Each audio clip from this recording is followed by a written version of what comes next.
and 3 others injured after what she called a massive strike on the port city. Several apartment blocks, a college building, industrial sites, and even a kindergarten have been damaged. Further east in the Krasnodar region, authorities have in fact reported one of the most sustained and massive attacks carried out by Ukraine so far.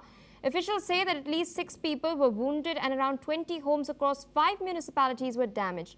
Kiev has not commented on these strikes. Cross-border attacks have in fact intensified sharply in recent months as the war continues to spill deeper into Russian territory.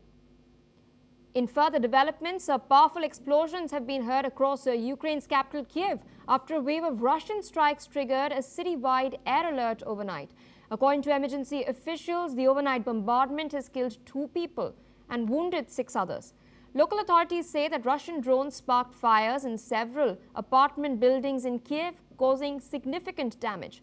Ukraine's energy ministry has stated that Russia has launched a massive attack on critical energy infrastructure, part of what officials describe as an escalating campaign to cripple power supplies ahead of winter. Still with us on the broadcast is Mr. Matthew Wadham. Of course, I've just walked our viewers through the latest updates that we're tracking on the ground. But I'd like to come back to the peace proposal. The fact that in the amended draft that has been put forth, we are seeing that the cap, the limit that was imposed upon the size of the Ukrainian forces is something that, would not be figuring out, would not be a factor in the fresh report. And US is also likely to provide security guarantees to Ukraine. Of course, the degree of that has not been revealed, but Europe is expecting some NATO-style security guarantees. What does this mean for Ukraine and for the future of Eastern Europe at large in case an escalation is triggered maybe a decade down the line as well, if peace does materialize?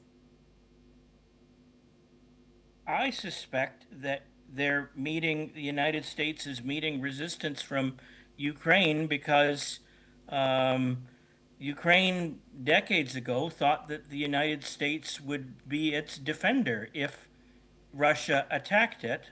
For example, when Bill Clinton was president, or I guess maybe it was before that, after the Soviet Union broke apart and Ukraine decided to give up its nuclear arsenal, and I thought that the understanding was that the United States would protect it in the event that Russia attacked. And so far, the United States has been defending Ukraine, has been sending arms, but it has been doing it begrudgingly.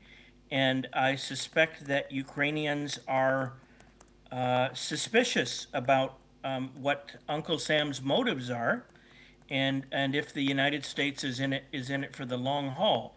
Right now, in his own party, the Republican Party, there is a strong isolationist bloc that doesn't want the United States to that thinks Ukraine is is not the business of the United States, and that the United States should not be involved in defending it at all.